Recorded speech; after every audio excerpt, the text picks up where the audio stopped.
Yo, what's up, producers? It's Aden here with the EDM Prod. We're kicking off 2020 this year with a new video all about a complete guide to the music industry in 2020. This is going to be a really in-depth video. We're going to go right into the nitty-gritty. We're going to look at some strategies and some tips you can use. We're going to alter it and tailor it depending on what kind of your goals are and that sort of thing. We're going to be diving into a lot of value, so you really don't want to miss this at all. So let's not hesitate. Let's get straight into it. So there's a brief guide here as to what we're going to go to. I'll leave some timestamps below if you want to skip to any of the sections, but I'm going to start on, what's changed over the last 20 years. Thought it would be appropriate considering it is 2020 and it's been 20 years since the new millennium. And yeah, there's a lot that's happened there. I'm going to talk about defining your goals within the music industry. I think that's very important. We're going to be going into the foundations you need to have if you want to succeed in any way, shape, or form in the music industry, even if your goal is different to someone else's. As well as we're going to go into some general tips and tricks, some general ones, and then also some specific ones depending on whether you're planning on going big or going niche, which is something we'll get into when we talk about defining your goals. So they're the different sections, but let's jump straight into it. So a lot has changed in 20 years. A lot of you would know that if you've been around a while, or you've observed music growing up, how it was marketed previously compared to how it's marketed now, which is very different. We live in a technologically dominated music industry, which is still really catching up with technology. Traditionally it is always a bit behind, but that's okay.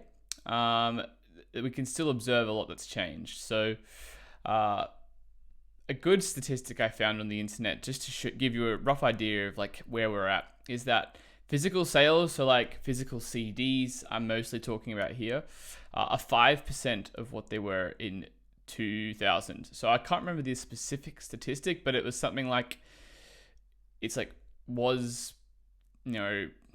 it was almost a billion or something, or no, I can't remember. Anyway, don't worry. It's incredible how fast it's really declined over the last 20 years. It was basically the primary medium, and now it's just not even close. Even vinyl's overtaken it, which is crazy. Streaming services are now the primary consumption platform.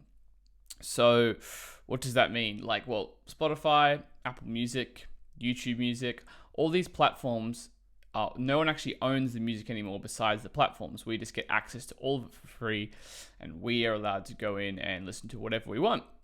And this is great because it gives us open, democratic access to all the music in the world. But it's had a really interesting impact on, I guess, the earnings of musicians and that sort of thing. It's very easy for someone to earn a little bit of money, but it's a bit harder now for someone to earn a lot of money because streaming revenue isn't exactly baller money. It's quite limited, and it's quite fickle. It's really dependent on Spotify. For example, Spotify's revenue share is depending on how they perform as a company. So you could be getting X amount one quarter and then half that the next quarter. So it's really dependent. Even though Spotify is turning a profit, it's also very unstable because no one knows the future of these platforms. Are they going to be around the long term? Is someone going to come through and dominate the game, a company we never heard of? It's really ambiguous in a lot of ways, I guess. And we've also seen the rise of this middle class musician. As I was just saying, it's a low barrier to entry now, and lots of people, even lo-fi hip-hop's a great example here, where you can have someone who basically has no sort of brand, who just has the right connections and can get their music in a few decent playlists, and then boom, they've got a lot of plays. So it's pretty interesting there. Making music's also a lot more accessible, which is awesome because any 15-year-old person can download Ableton onto their computer and start chucking samples together and making really cool beats. But it does mean it's a lot more competitive now, and that's just the nature of the game. Not everyone's doing it for the money, and not everyone's doing it for career or even just to make a name for themselves, but it's just, generally speaking, there's more artists to compete with, and originality, quality these are all factors that are really going to differentiate yourself, apart from other things which we'll get into.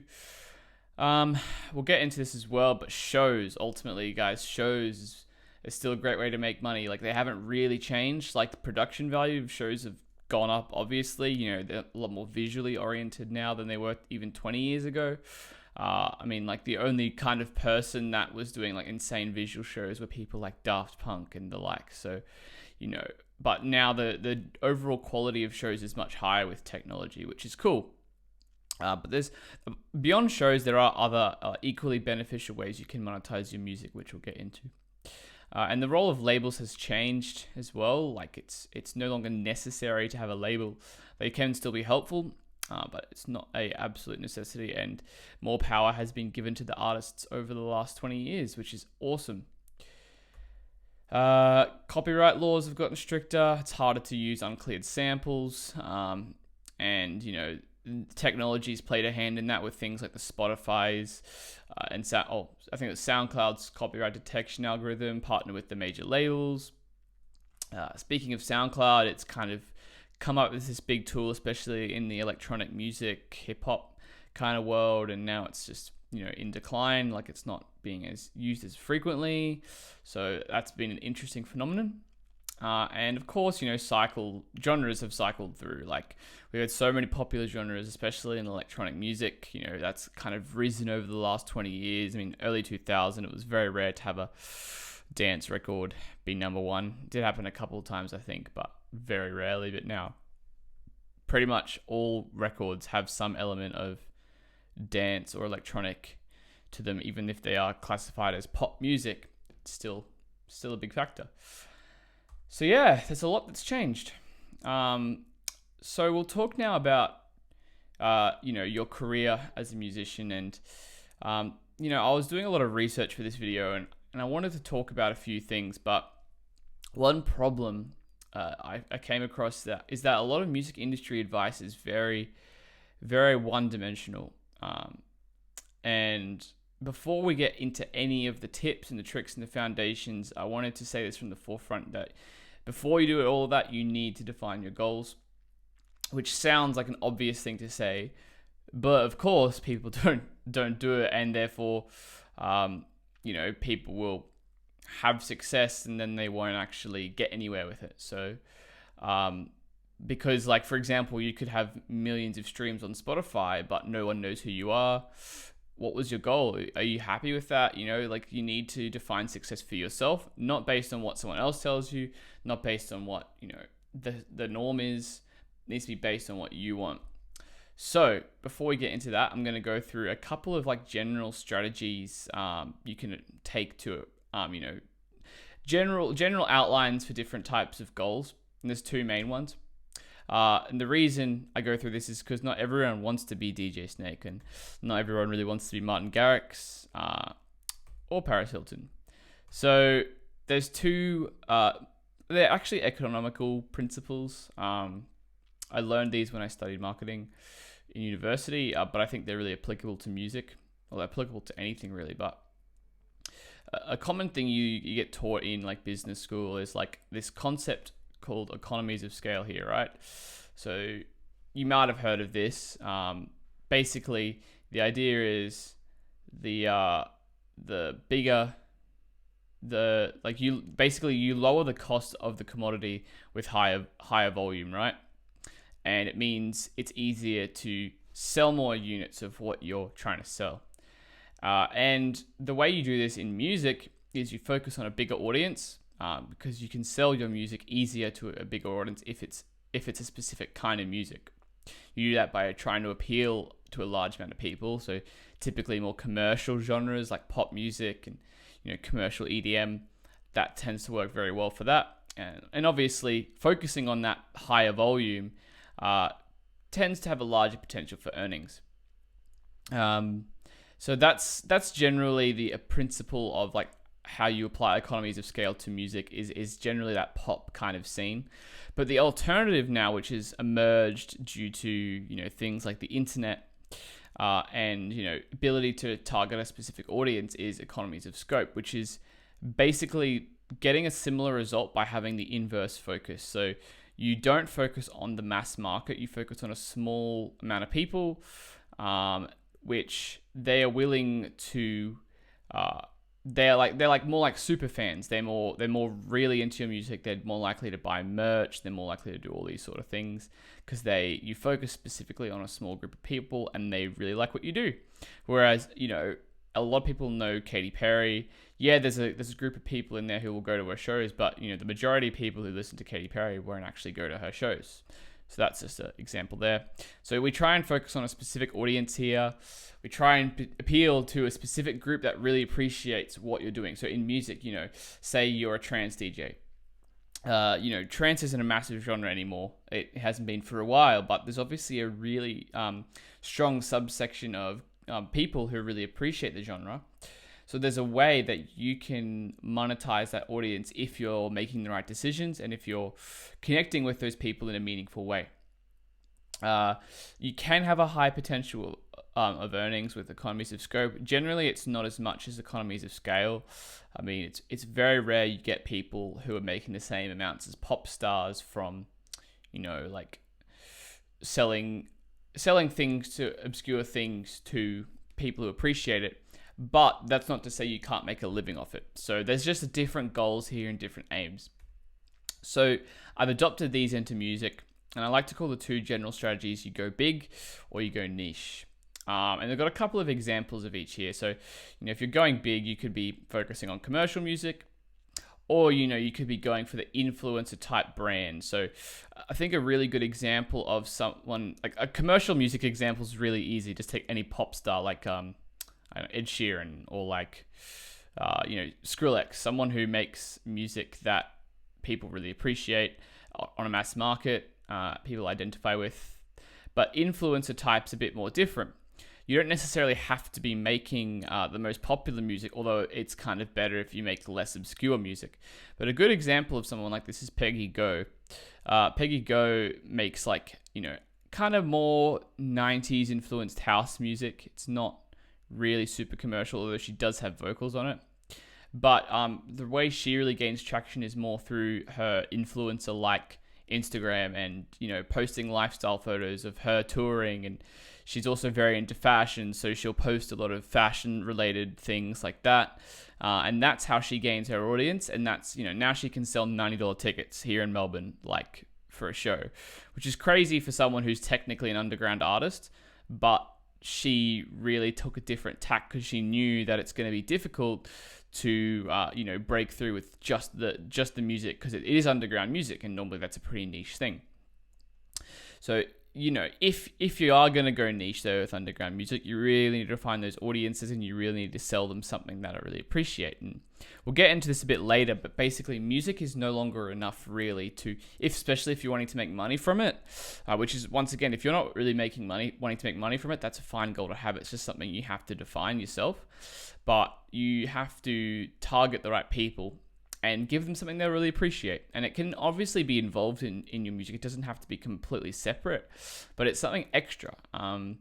You could be selling like t-shirts or something like that. That's a very basic example, but you can get a lot more creative. Perhaps it's, giving people an inside tour of your studio or something like that who live around you. That's just an example. The other way you can take is going a unique approach, and this doesn't necessarily require you to make underground music. You can still make commercial kind of music doing this, but like for example, if you're an artist who wants, like Andrew Huang's a perfect example here, because what he does is he makes all sorts of music, right? But obviously he shows the process behind it and everything like that. So he's not, I guess, a musician in the traditional sense. Like he's not trying to make hundreds of millions of dollars off Spotify streams or playing shows. He uploads little videos to YouTube, which is just a completely different strategy. But he does that by, selling his merch. He does it by like doing interesting things that no one else is doing, making interesting music videos, making money that way. So there's a few different strategies. These are obviously just examples of the two overall general go big or go niche strategies. So explore those for yourself and you can come up with creative combinations of both. Getting big in the niche can also kind of tip you over into the go big strategy eventually if that's your thing. Like there's a lot of artists who grow in their niche. Like Miramas is a perfect example I'll continue to use throughout this guide. And, you know, he got really big through his kind of more like underground hip hop electronic sound. And then now he's like really optimized what he's been doing for the commercial music sound, which is fine because his goals obviously changed, I think. So that's that. Now that we've understand, you know, it's important to have your kind of goal and strategy depending on what you want to actually achieve. We'll go through some general things that kind of apply no matter what your goal is. These are some general things that if you're going to be a musician or a producer or whatever you are, this is generally how it works. Now, this is obviously going to be applied to electronic music producers primarily, but this can be applied to most things in the music industry as well. So, especially music creators. So, let's get straight into it. And the first thing, it sounds super obvious, I know, but you really need to have good music. And I almost didn't include this for obvious reasons, but I actually think it's very important that we address this because there are people who have great music and they don't know that how to get to the next level. They're stuck. They have really good music, but they don't know how to promote themselves. They don't know how the business side works. They're kind of stuck because they don't want to progress in that direction. And then the advice for them is to, you know, you've got the good music already. Now you just need to put it out into the world and share it with the right people. But the problem is when that advice gets given, the people who tend to pay attention are people who just don't actually have good music. They just think that they need to market it better. And honestly, like, if there's one thing you take away from this video, it's that you really need to double down. Like, ignore all the advice that I give in this guide and just go into the studio and learn better music. And I think you really need to be honest with yourself.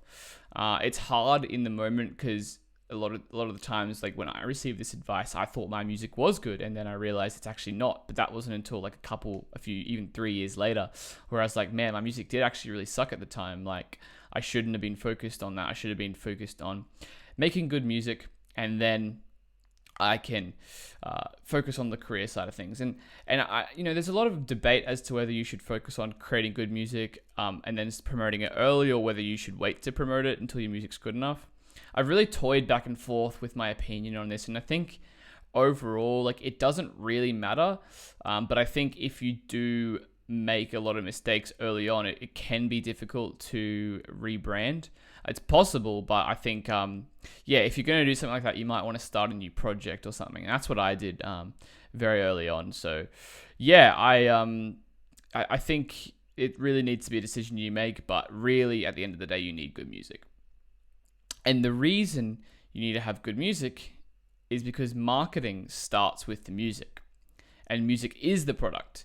And so, like, what do I mean by that? Well, people think of music and the marketing side of things as two separate entities. Like, people kind of like, I love music, but I hate the music industry.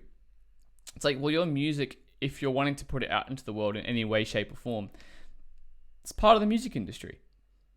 It is what it is, so you can't really complain. Music is the product, and I'll get into something here. And it seems really obvious. I know I'm getting into that again, but like, it is a very important thing, and bear with me, you'll see what I mean. So another thing I learned in university about marketing is that marketing has kind of traditionally four main elements to it. People call it the 4 Ps, but it's not super important. And it's more complicated than this, I know, but this is a very oversimplified version of marketing. Most people, when they think of marketing, they think of promotion. Promotion is like one aspect of it, and advertising, which is what most people think of promotion, is like one tiny aspect of it. So like, marketing is more than just advertising your music. It's a lot more complicated than that. And you know, what we're really talking about here is product. And well, product is the music, right? So if you look at this here, right? So product is the music. It's like 1/4 of this entire piece. So already what you're making here informs all these other 4 points here.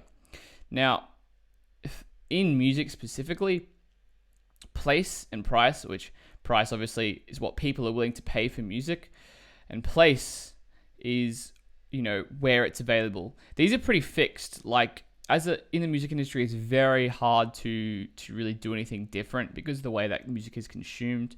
It's very platform dependent.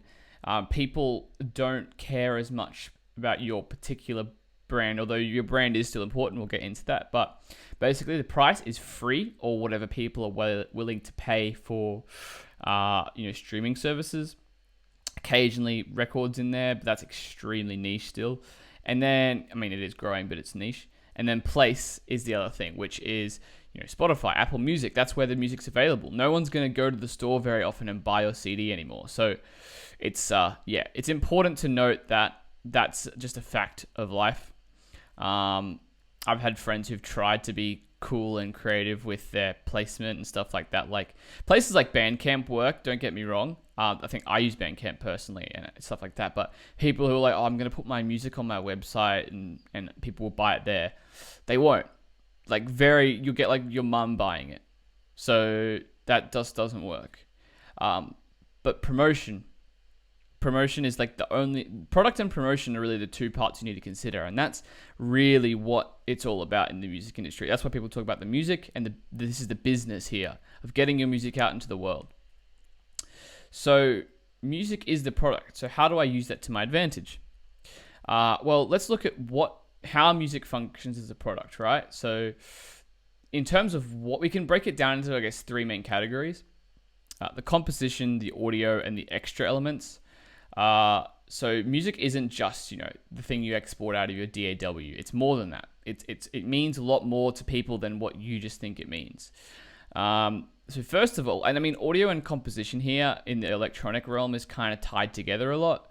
But it's still important to kind of consider them as distinct things. And the reason is, composition is something that people identify in itself. Like the notes that you're playing, the lyrics of the song is one very important thing. The way the song's arranged, the different instruments that are partaking in it, that's composition. The audio is how that comes and plays out in audio, how it sounds, how it's mixed and mastered, what sounds are using, the timbre of those sounds, the way it's recorded if you're recording anything. And production kind of ties these two worlds together because, as I was saying, it's a bit ambiguous these days. But we all know these, generally speaking. But the third part that many people don't consider is the extra elements, or the augmentation of music as a product, right? The social content, the music videos, the artist's name that's on the music, the album art, the song name, printed, even like the lyrics in printed form can count as an extra element, because like the lyrics on the song are obviously one thing, but like, reading that, other products that are part of the music experience, but they aren't directly related to one of these. They aren't directly related to, quote unquote, the music itself.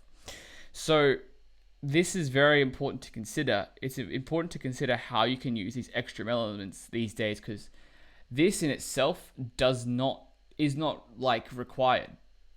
It's like, imagine going and buying a laptop today and they told you, oh, sorry, you don't get any customer support.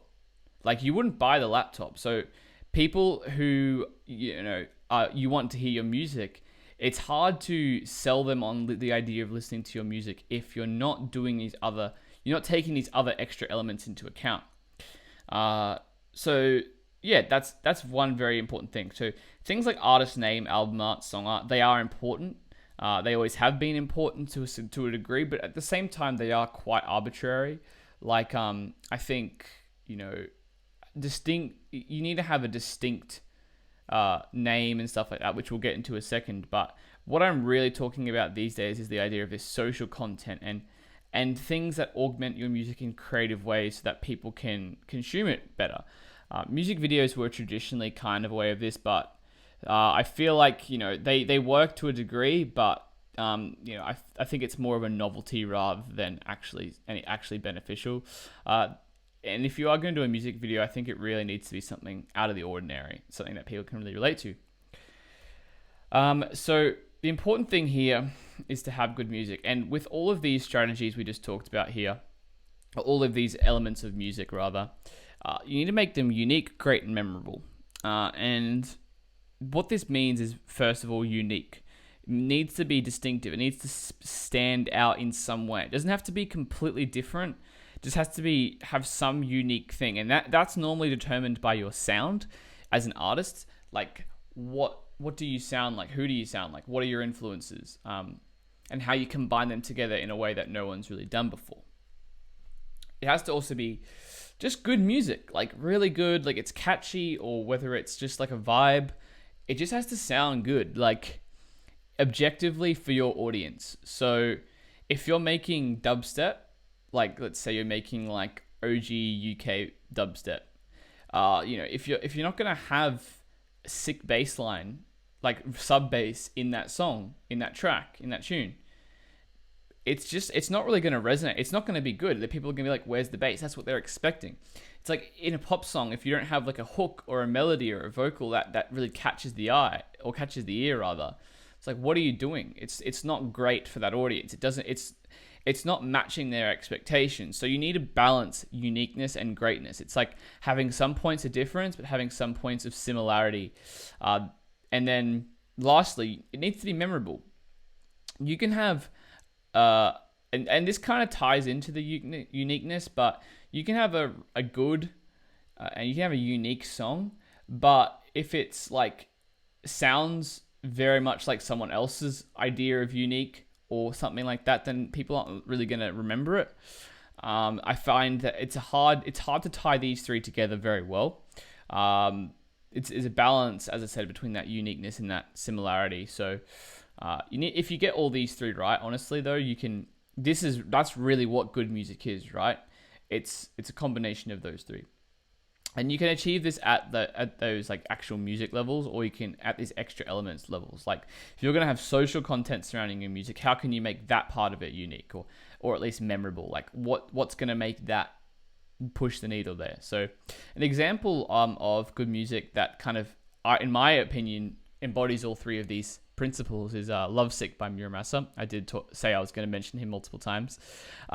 So we'll go on to, we'll mention it more later, but basically it's a pop track with vocals. It's really unique. Like he's got a very unique sound, and it's very memorable. Like that hook and those keys, like every part of this song is just memorable. Like you won't forget it. It's very catchy, and it serves the purpose, which is like being like a unique pop track, which is good. But it's kind of that futuristic pop hip hop kind of hybrid. So works very well. All right, so it's like we know what good music is. So how do you make it? And obviously this is like another discussion in itself. But one thing we always talk about here at EDM Prod is that quality music comes through creating quantity. And the reason for this is you need to practice the art of completing full tracks. Is a tennis player going to be able to finish a full match if they're not practicing for the same amount of time? No, it's like if a tennis player only ever practiced for 10 minutes at a time, they wouldn't be a very good tennis player. It's like if you're just throwing ideas out there, but you're not executing and finishing them, they're not songs, they're just ideas. So you need to be getting good at making songs. That's what an artist is. An artist isn't someone who just throws ideas at a wall. I feel like this is going to come across as very harsh, but a lot of people honestly just like the idea of being an artist without actually wanting to finish songs. So if you identify as an artist, you need to be finishing and releasing music. Unless, of course, your goals are not to put music out there. You can finish songs and not release them, of course, and that's great. You can be that if that's you. But I'd imagine the majority of people are wanting to put out music. Or the other type of person who just wants to make weird sounds in their basement without actually finishing tracks, which is another subsection of people, but this video probably isn't for them then. So you really do get to quality by making a lot of tracks regularly, like from start to finish and everything in between. And you really learn mistakes early on. You really get to figure out what works and doesn't for what you're wanting to do. You'll learn new creative ways eventually to make sounds that maybe people haven't quite done before, which is really, really fun. So, it's funny how consistent work can really make a big difference. Even in the last 3 weeks, I've been doing this 52 weeks in a year, like track a week challenge. And I've managed to make a lot of, obviously 3 full tracks. It's not heaps, but working every day on music has just like accelerated my growth as a producer, even in this first month of the year. And it's crazy to see, like, wow, I'm actually hearing things that I've never heard before with my mix downs and things like that. So it's about the frequency of work. Like, if you're just working on music once a week, you're probably going to grow like, well, literally 1/7 of the speed as someone who's working on music every day. So that's just another principle there. So yeah, I would really recommend making music every day, like, or at least, a certain amount. Even if you're like the super laziest person, just do like 5 minutes a day. Like, that sounds like it's not going to do anything, and like, to be honest, it probably won't. But what you will do is you will build up a habit of finishing music, or at least working on music every day. And then you can suddenly you'll be doing an hour a day, and then suddenly be doing 3 hours a day. And then that way you can build up the habit of doing it every day, so that when you're in the future, you'll be finishing music a lot more. So, and if you're complaining about, oh man, I don't really want to put myself on a schedule, it's like, well, do you really enjoy making music? Ask yourself that question. Awesome. I'm being super harsh in this video, but I don't care. Next thing, networking. Networking is probably the second most important thing in, it is the second most important thing in building your career, apart from having good music. I think the 2 key ingredients, I'll mention other foundational elements here, but you need to have good music and networking, and preferably in person, which is something I'll get to. And a lot of you probably just cringed. And I understand that. It kind of comes across as a dirty word, but I'm going to kind of help dispel that for you. And we're going to use the term making friends instead of networking here. Because look at this group of people, let's, for the argument's sake and for the sake of everyone being happy in this video, these friends are all working on a uni assignment. I don't know if that was actually the case when this photo was taken, but hey. And let's say they're all working on a uni assignment, and they're probably, they might not seem like they're friends. Oh, we just got put together in the same uni group. Okay, let's like remove this bottom half of the photo. And now, what does it look like? It looks like people just talking. Looks like people at a cafe, maybe they're just meeting up for coffee. They're just chatting. And a lot of people have this view of networking as this suit and tie, like, I'm only in it for myself perspective on it, which it doesn't have to be. It can be a very, friendship building related task. It doesn't have to be this dirty word which makes you cringe. So, I read this book a while back called The Tipping Point by Malcolm Gladwell. Really good book. I'd highly recommend it. Which had some interesting observations in it. I'm not sure how scientifically backed they are, because I know Malcolm Gladwell's just a reporter. He's not a scientist or a researcher. But there's some very interesting concepts in the book. Basically, I'll list a few of them here. And that's, you are 6 people removed from anyone in the world, which is a crazy, crazy concept. But it's true. Like, if I wanted to meet Skrillex, I like using the example of Skrillex because, hey, Skrillex. I could meet Skrillex. In fact, he's probably less than 6 people removed from me, because I'm friends with people in the music industry. It's more like 2 or 3, really. So, that concept is insane. So it's like working backwards. If I wanted to meet X producer, who do I know already who's more likely to be closer to him than I am? It's like, do I know a guy in my town who is like kind of the bigger DJ in my town? Maybe he knows a guy from Sydney who happened to meet Skrillex's manager once, and then Skrillex's manager obviously is friends with Skrillex, like, or at least connected with him, So the idea there is you're actually closer to the person you want to connect with than you think. But there's also these 3 types of people the book kind of gets into, which is they are connectors, which means they know a lot more people than the average person. There's mavens, which means they're an expert on a certain topic. And then there's some salesmen, which means they're good at convincing people things. And I basically applied these 3 people types to the music industry. So connectors are usually artists or managers. Sometimes they can be labels or just generally industry people. There's no real specific person here. It's just someone who tends to know a lot of people. Generally, the more business-focused people I find do know someone, quite a lot of people, or big name artists, if you happen to have any contacts there. The other type of person, mavens, so people who are an expert, these tend to be the tastemakers or playlist people or blogs, people who share or curate music of some sort. These people are like, where everyone goes to find out what's cool, what music's good. And then lastly, you've got salesmen. And salesmen are like the people who can convince other people that you're worth listening to.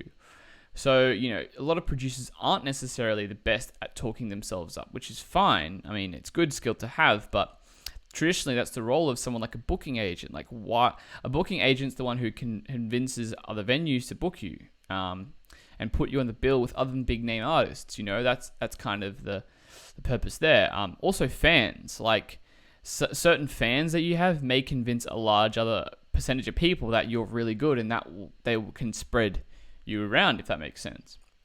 Same thing with labels and managers. They often can kind of spin things in a way that kind of comes across better than a lot of producers or musicians can explain themselves. So how do you approach networking? Networking is very much a quality over quantity game. You don't have to be friends with everybody. You just have to be friends with some people, and then let that naturally evolve from there. I feel like maybe in the beginning it's worth kind of putting yourself out there and meeting all kinds of different people, but definitely don't use the spray and pray approach, which is just to hit up a bunch of people and hope to hear back from them, especially online emails or whatever. This definitely doesn't work. And that's kind of why I prefer in-person networking, which I'll get to in a bit. But the real benefit of networking here is that, obviously everyone's build a brand, posts content on social media, blah, blah, blah, which is important.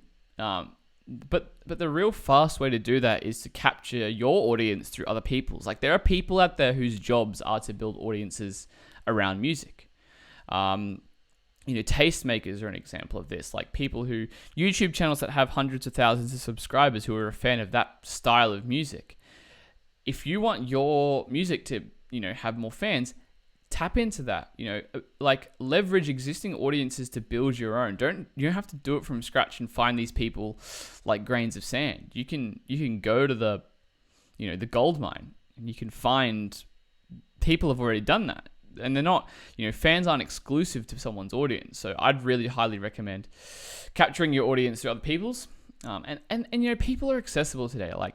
While the spray and pray approach, obviously has its negatives, because then you just get people who add you to their emailing list and then, spam you, even you didn't want to be hit up. If you do a really carefully curated, direct to the point, throw a bit of creativity in there so that you're more likely to get responded to. You access pretty much anyone in the world, really, if you get their email address and you can contact them in the most ideal way. I think one really important thing to listen to is that people don't listen to artists, they listen to people. It's all about people connecting at the end of the day. That's what music's for. That's what we do, really. So, yeah, this is an interesting thought. So specifically networking in person, there's a few benefits. Obviously, non-verbal communication is a big one. Physical movements, you can see someone's what they're doing. Facial expressions, how they're reacting to what you're saying. Sense of space around you, how close they're standing to you, how they sound. Handshaking, hugging them, the time you spend with them and how fast they talk, things like that. There's so many factors. And obviously, as opposed to something like Skype, there's less technological problems or lag or stuff like that. The communication just flows really nice, and it's a lot easier to get things communicated faster. And there's just an overall sense of clarity when you're talking to someone. I can't explain why. It's just it just feels nice to talk to someone in person. I mean, I'm not even an extrovert, but when I can talk to someone in person about something, especially one-on-one as well, things come across very clear. So it's great. I love networking in person, and it's something I had to grow to love. It wasn't something that came naturally, but it is very important. So a personal example of this is that I met my friend Adam through just getting out into the world. So like I'll get into the examples in a second, but you know, I met him at a local Ableton meetup here in Melbourne. It turns out, like, I just happened to sit next to him, and I was getting back into drum and bass at the time after, being away from it for a while, making other genres. And he just happened to be a drum and bass promoter who lives in Melbourne and tours artists around Australia and New Zealand. And then since then, we just became good friends. We got chatting, went to a few of his shows, and then like now I kind of like, for example, the other day I opened up for one of the shows and got to play with some kind of big name D&B artists, which was awesome. Got to meet them, and that was honestly just because, it seems like luck, but the honest truth here is that this was something that I had to spend a lot of time waiting for. Like, it wasn't like I was specifically going out for an opportunity like that, looking for someone, but just being around music and being around the right people, you're inevitably bound to come up against, you're bound to meet people who share, similar interests and stuff like that. So it's really about putting yourself in those circumstances as much as you possibly can, and you never know how much that will pay off. So yeah, you just got to put yourself out there. So how do you do that? How do you put yourself out there? Well, like I just kind of said, I went out as a music related meetup. You can go to like classes, like meetups for your DAW. Like I went to the Ableton user group. There might be like a I don't know, a drum and bass meetup in your city, or a trance music fans meetup in your city.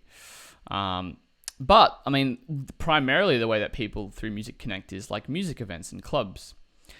So a few tips that I've gained through my experience in this is that it's better to go to smaller events to try and network, try and meet people at least. It's hard to have conversations with people when you're in a massive festival or a massive nightclub and music's loud. It's harder to hear people. Generally, a smaller event is better. Next is get there early. Like if you've ever like rocked up to an event and it's like starts at 10 p.m. and there's like nobody there, it kind of feels a bit depressing, but it's actually a really good opportunity because, the people you can guarantee who will be there are the artists, at least even the opening artists, the promoters, people who are friends of the promoters, at least, you'll get to meet people because you'll just, you might even be the only one on the dance floor, but you'll get to see those people around. But the third kind of untapped thing is just messaging local people. Like if you live in a city where there's some sort of music scene and you are aware of the people who are in that music scene and you want to meet them, just message them to meet up in person. I mean, I think people appreciate being asked that kind of thing. And I think it is extremely underrated. And you'll be surprised how many people are actually willing to meet up. Say like, hey, I'm a big fan of your music. I'd love to catch up for coffee one time and just ask you a few questions if that's cool with you. Love to meet you. Like people love that. What people don't like is they don't like being like, yo, give me feedback on my track. Yo, man, here's my new mix. Yo, man, like, can you get me a gig? Like people hate that. People like being connected with. And one way to guarantee that you're not just doing it to get something out of it is that you want to meet up with them in person, because it shows you're willing to put in the effort to actually get to know the person. So I really, really highly guarantee that. I know not everyone's in an area where they can afford to do that, but I essentially met my mate Andre this way, and like we're great friends now. He was one of my groomsmen at my wedding. Like we met because we were in a remix competition together here on Triple J in Australia, which is like a big radio station. And he won the competition, and before he won, I heard his remix and really liked it. So I was like, hey, I really like your stuff. I noticed you're from Brisbane when I was in Brisbane at the time. Let's hang out. We like caught up one time at like a little thing that he played, a little music thing in Brisbane, and met a bunch of his friends there. And honestly, like, it's by the way, he's a phenomenal producer. You should go check out his music. His name's Copycat. Makes like kind of cool halftime Euro stuff if you're into that. Yeah, honestly, that's how I met him. So it works. Like it's not, if you're just a polite, if you're nice, if you're straight to the point, especially with bigger name people, then people will, you'd be surprised. Sweet. So that's that. Next foundational thing is investing in your project. In other words, spend money on things. And I know a lot of producers are hesitant to do this, and myself included. I mean, we all have, that attachment to money where it's like, oh man, like I don't really want to spend it. I got to pay rent, got to buy groceries, and and not all of us have the luxury of spending a lot of money on our music projects, and because it hurts when we see it go somewhere. So, but the reality is that money is a growth accelerator. So investing money into your project in the right ways can really, there's this feedback loop, right? Where money, music quality, and network, they all feed off each other, and they cycle the process round and round. And it's not as particular order. It kind of, can kind of come into the process anywhere. So, music quality can be influenced by your network and by money, because, if you know people who are good producers, that can influence that. Or if you got money, you can improve your music quality by getting a mentor. Your network can be benefited by, music quality, because people appreciate when you've got good music, they respect you more.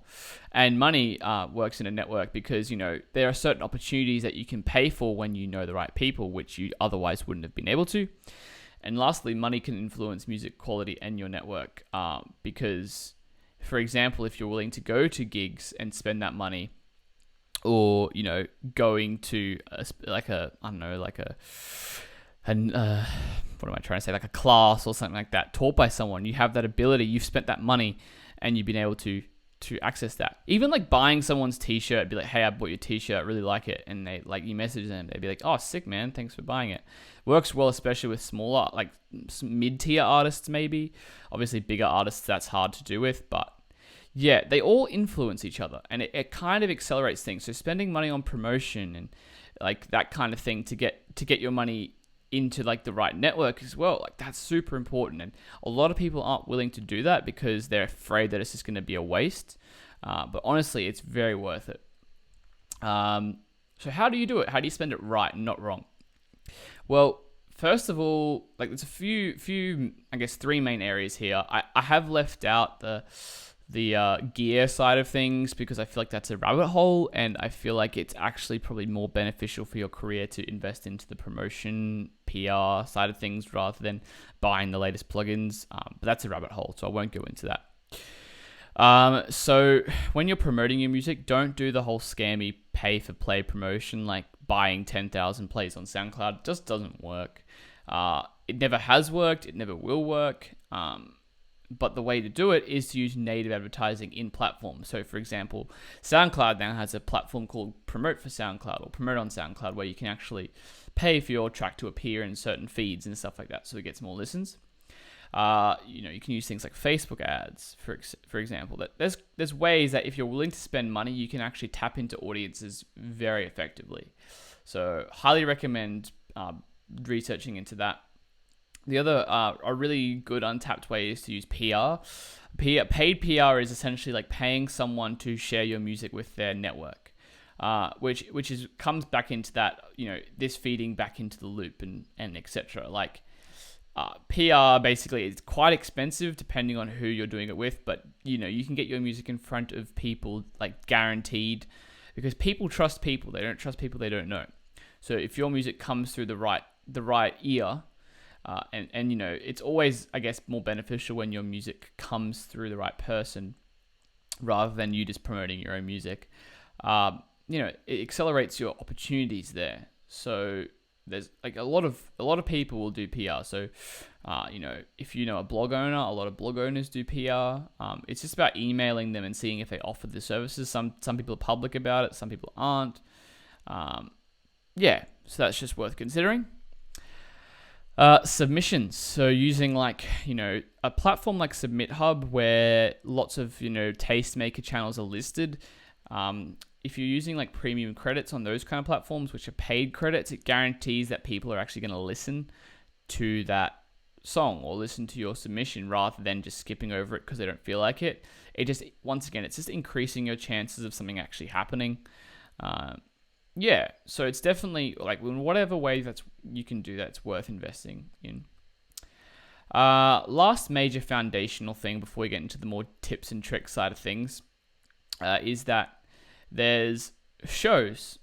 It's like, as we talked about, they're still important, they're still around, and they're still probably one of the best ways to make money for the traditional artist. Because, even like people say like making money off CDs was viable. Like it never was. Even back in the days when people sold millions of copies of CDs, it never was, because labels and other, agencies took so much of that cut. The stores that sold it took a cut. So artists still have never really made a lot of money from CDs. The only way they kind of had a sustainable income was because the labels were giving them advances before they made albums. So it was like this never-ending cycle of having to write music. So the way that they actually made decent money was always shows, always has been. But the benefits now is that there's other avenues you can consider apart from shows, which I'll get into. One thing streaming's different, the way that streaming differs to CD sales or physical sales is that it's easy for a lot of people to make a little money now, but it's hard for someone to make a decent amount of money. Whereas before it was kind of like everyone was making like a livable wage who was doing that. I mean, well, most people who were like, unless you were just selling CDs at your local, pub, which isn't very viable. But now streaming's like leveled the playing field in a lot of ways, which is good and bad. But, once again, shows, touring, that's where people make money to this day. It's how these people can, afford to do what they do as producers and DJs. So the thing is, though, you need to decide what you're willing to put your effort into. Are you going to put your effort into shows? Are you going to put your effort into alternative income? And I've listed a few examples of alternative income. And once again, this comes back to your goals as a producer that you've defined for yourself. But I think people tend to romanticize touring, especially international touring. And some people, like if you're 40 with kids, and you are wanting to become a producer, like that's fine. But obviously for someone in that life circumstance, touring might not be as ideal or viable, or at least as frequently, in comparison to someone who's 20, single, has a lot of spare time, doesn't have any other jobs, But yeah, touring can be a rough lifestyle, even for people who are 20, because it's lonely. It's, it's emotionally, mentally, physically draining. So you really do need to look at it objectively and see if it's for you. But there's a few alternative sources of income, and the real important thing here is to get creative. But, merchandise, selling things that matter, like usually high quality things like that people appreciate, like not just like if you're going to have like a t-shirt design, make it something that like people would want to wear, not just like your band's logo strapped across it. Another alternative source is like probably the best in terms of money is like product sales, making a product that people would buy. Perfect example is Beats by Dre. Like I think the year that he like launched it, or a couple years after, he was like the highest grossing musician. And it wasn't because of music. It was because he sold a product and his brand was associated with that product. So that's a very important thing. Like if you're wanting to get into that side of things, sync licensing is a great avenue, and it really doesn't require a lot of extra effort, although not all genres of music probably work well with sync licensing. So it's important to ask yourself whether that's worth getting into. Coaching and mentoring or courses, like if you're an experienced producer and you're wanting to share that knowledge, like that's a great way to make some alternative income that blows stream revenue out of the water. Ghost production, a lot of people want music for their own projects and they don't know how to produce. Very important skill that you can monetize there. Or other creative ideas, like come up with things that people haven't come up with before, like for alternative income, whether it's like, I think like Dylan Francis had like a thing on his website where you could like pay $1 million for him to come visit your house or something. Like, that's dumb, but you get the point. So that's the foundations. And those 4 things, so making good music, networking, investing money into your project, and shows, or that I guess that you could think of it as the main revenue driver. That's really how to make it in the industry. But there's a few tips and tricks we can consider here that kind of help identify how these work in the modern landscape of the music industry. So the first one is, Instagram is really the primary social media platform that you should be using these days. Twitter still has its audience and it's very active, but it's a very poor way to communicate, your brand. It's a very high quantity, low value social media network, in comparison to something like Instagram, where it's kind of like pretty medium, which is good, because if you have like a high value network like YouTube, it's kind of like takes a lot of effort to put in, and the returns aren't quite always there. It depends on what you're doing on that platform, of course, but for the average artist, Instagram is where you need to be, because that's what people are using.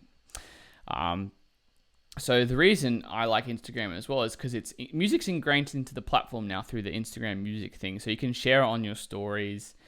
You can share works in progress very easily. It adds a visual element to the music, so you can share things with more visuals, and that really, once again comes back to that extra elements, like visuals associated with your music is super important, because people are more visual than they are, people would rather look at something than listen to something. This is proven by the fact that, when people are scrolling through social media, they're not necessarily even watching videos with sound on half the time. They're watching it with visuals.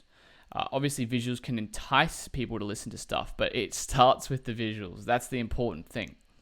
So, and obviously sharing other parts of your personality and creating that story. But I think, really, as long as you're sharing stuff on the platform and creating a personality and a story, it sounds so cliche and it sounds so simple, but it is really coming down to just playing around with it and experimenting it. It's traditionally, I'm really bad at it personally still. I'm still getting used to it, but it's the one platform where everyone is. It's the one that's working for all the artists. So definitely, if there's one thing you're going to use, make it Instagram. Even if you don't use Facebook or Twitter, make it Instagram for sure. You can automate things using technology to make your life as an artist easier. You don't have to do everything these days. There's arguably more things you have to do to stay on top of your music, but you can automate a lot of these things, using things like Songtrust to collect royalties, which is like a publishing website where you can register your music so that it automatically collects all the revenue for you. It's really beneficial.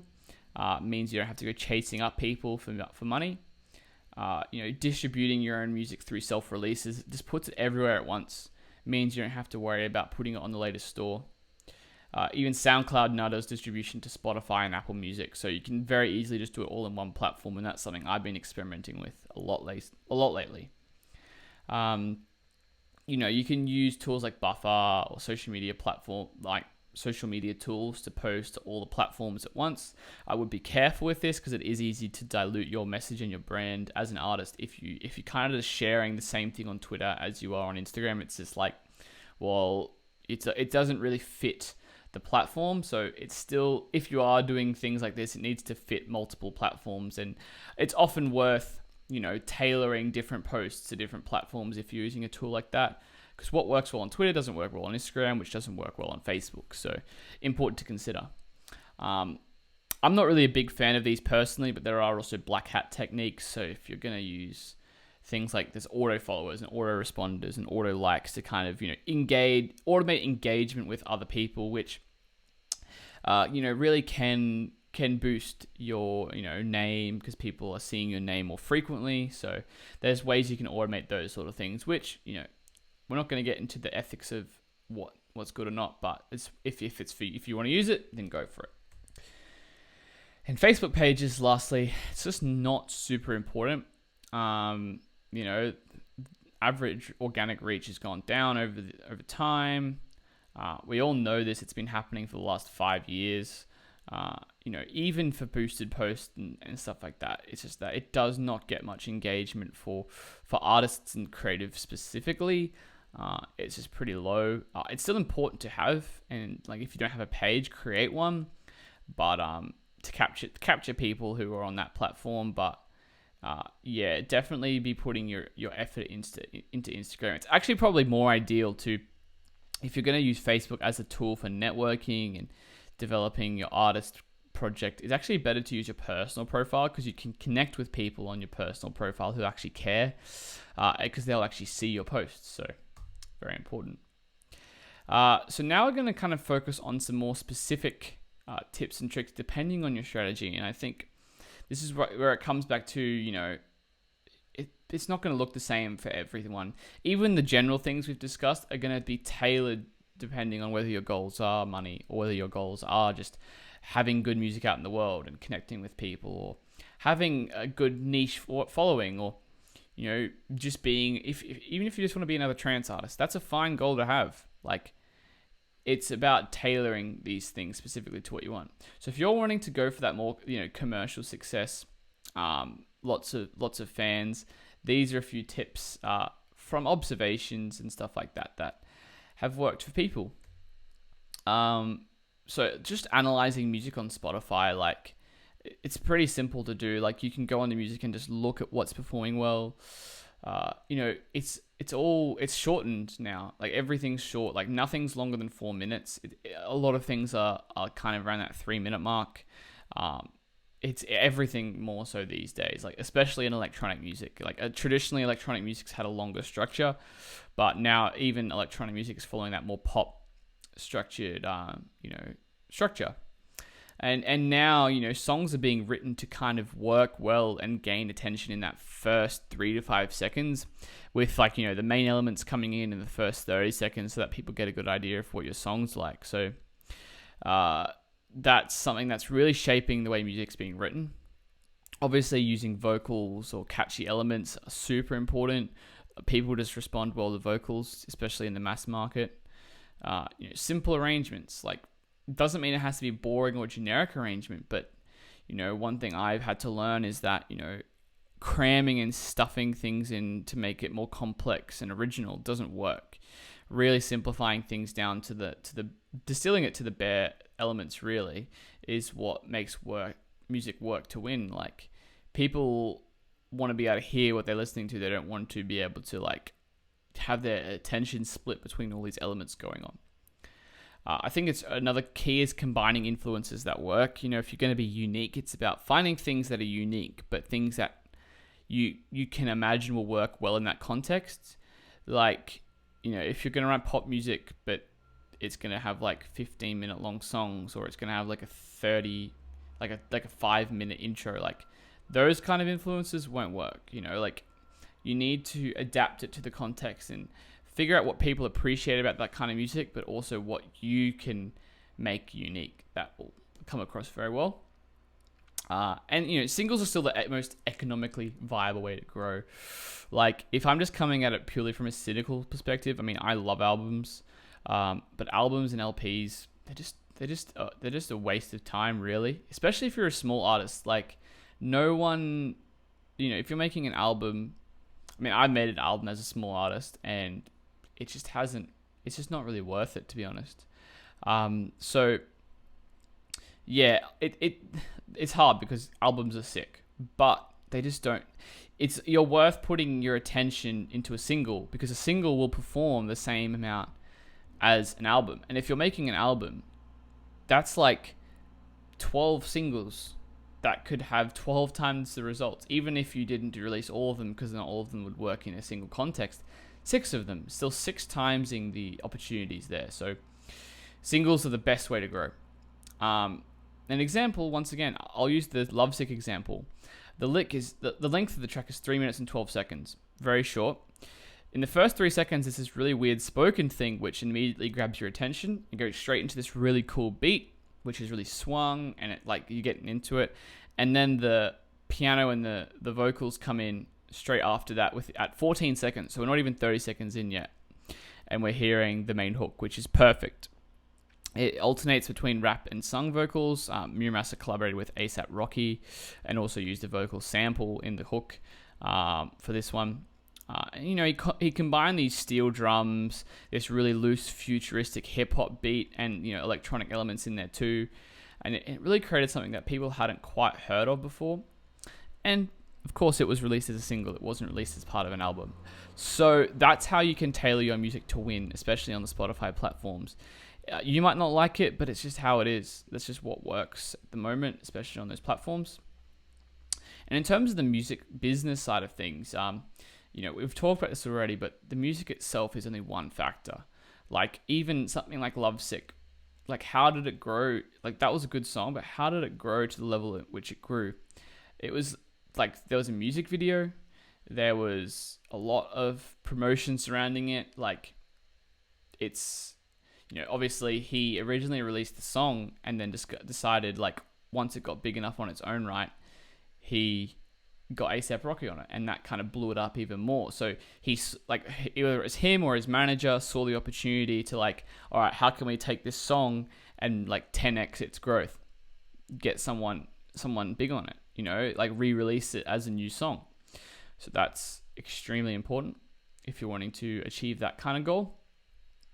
But yeah, the music in and of itself is not enough to gain the attention. That's exactly what I mean. Like the just name dropping is a perfect example of growth techniques. Like people are 10 times more likely to click on a song when they can see who's featured on it like that. Like, boom. Once again, leveraging existing audiences, super important.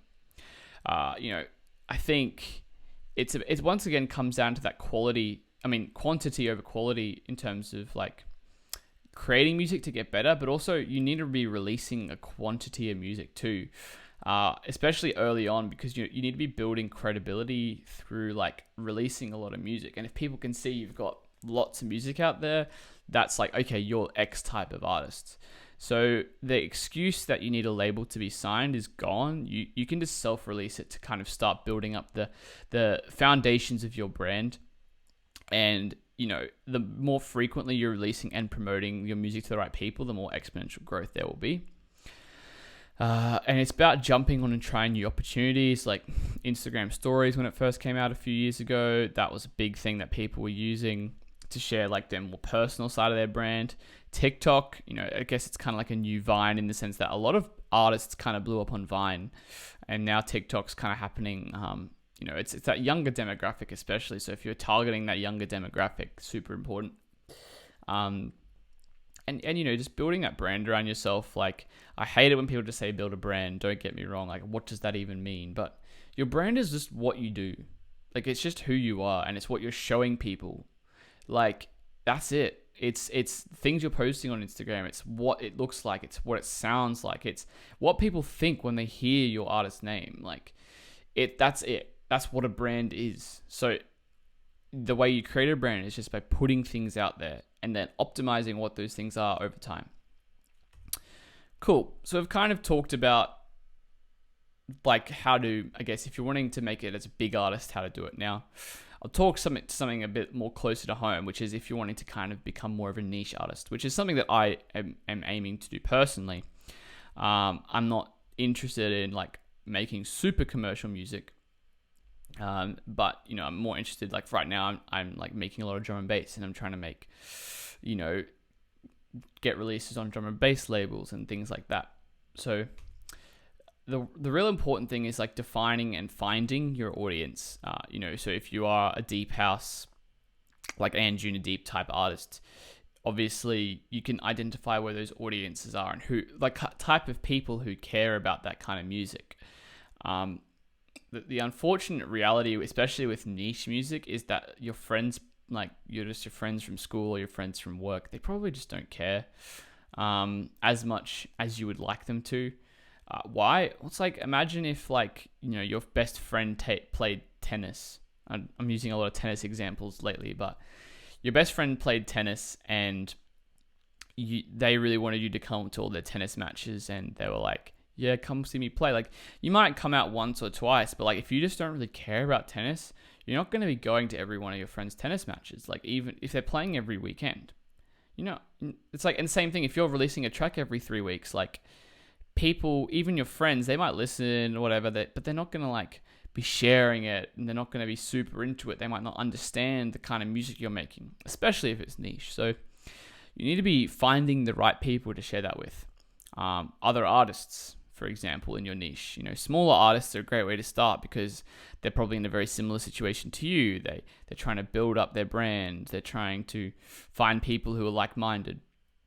So definitely important there. Throw a little meme in there for relevance, lol. But you also need to follow like the standards of the niche, and this is one thing that it's kind of an unfortunate reality, is that people tend to conform to the niche, which is important, but it's also important to find something that stands out because that'll help you perform better in that niche. People appreciate similarities, like, for example, a good example is like dubstep before Skrillex versus after Skrillex was just so different that he created a completely separate audience for that, which was fine. Like, obviously some of the people who appreciated dubstep before Skrillex would have liked it, but a lot of people also didn't really like it. They thought it was butchering the genre, etc. But you still need to have something that sounds like you. Just subtle things even. You don't have to be like the next big, I don't know, like trap artist, but something that just sounds like you. And it comes back to those memorable, unique, and great attributes, something that you can apply to your own niche.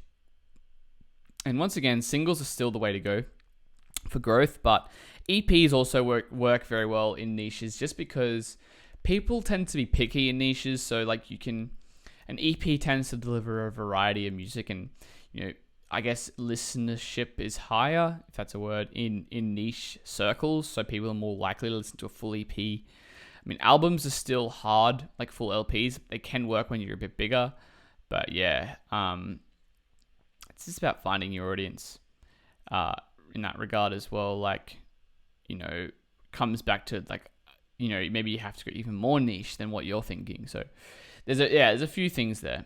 And once again, releasing often. I think releasing often is more important in a niche because, you're not going to have a big track that blows up and gets millions of plays. Especially if you're wanting to monetize your music, you do need to be replacing, quality in terms of what a commercial market would deem, because it doesn't match up with their standards, versus, quantity, where you need to be releasing a lot of music that the small amount of people who appreciate your music do appreciate. So that's super important. And labels aren't completely irrelevant. A lot of labels like these big corporate suit dudes that like at least that's how people tend to perceive labels, like these big dudes who are just looking down on artists and abusing them. But most people who run, especially independent labels, are just honestly a lot of the time they're other artists, or they're just a music fan and they just want to help artists grow. An example of this is Anjuna Deep. Like they're probably a bigger label, obviously, in the grand scheme of things, but they have a role and they have an audience and they really care about promoting a very specific type of music. Like, I'm sure they would have sold out by now if they could have, but they didn't. So I think it's important to, especially dependent on what your niche is, to find labels to release on, because they have existing audiences you can leverage. But balance the self-releases. It keeps the content, the music consistent, like, so that you're building a solid brand. You don't need to solely rely on labels these days unless you get to a certain point and you sign a deal, etc. But it's not even necessary then. So yeah, that is pretty much the 2020 guide to the music industry. There's a lot of obviously other things we could go on and talk about, but this video's gone on long enough, and I think I really wanted to hammer down what was the foundations of a music career in 2020. And to be honest, a lot of it hasn't changed. The strategies and the more tactics you're using on a day-to-day level, like using Instagram and not using Facebook and investing money in the right areas, stuff like that, is definitely important to consider as well. But realistically, the foundations are what gets results. You're not going to have a good career as a musician if you're not making good music. So despite all the advice out there on the music industry, nail these foundations first, then consider the things like whether I'm using TikTok or whether I'm on Snapchat, which obviously is not a thing anymore. It is, but whatever. You know, like those things aren't going to matter if you're not doing the groundwork, the legwork, like having people around. So yeah, if you don't, for example, have good music, just ignore the rest of the video. Just go into the studio, start making music on the regular, learn to enjoy the process of making music, even if it's hard at the beginning because you like the idea of making your own music and you really want to sound good, but you just don't. Like, if you just stick to the process long enough, you will learn to enjoy it and you'll get better in the process. And that's the best thing you could ever ask for. Yeah. So thanks for watching this video, guys. I know it's been a super long, in-depth video, but I hope you got something out of it.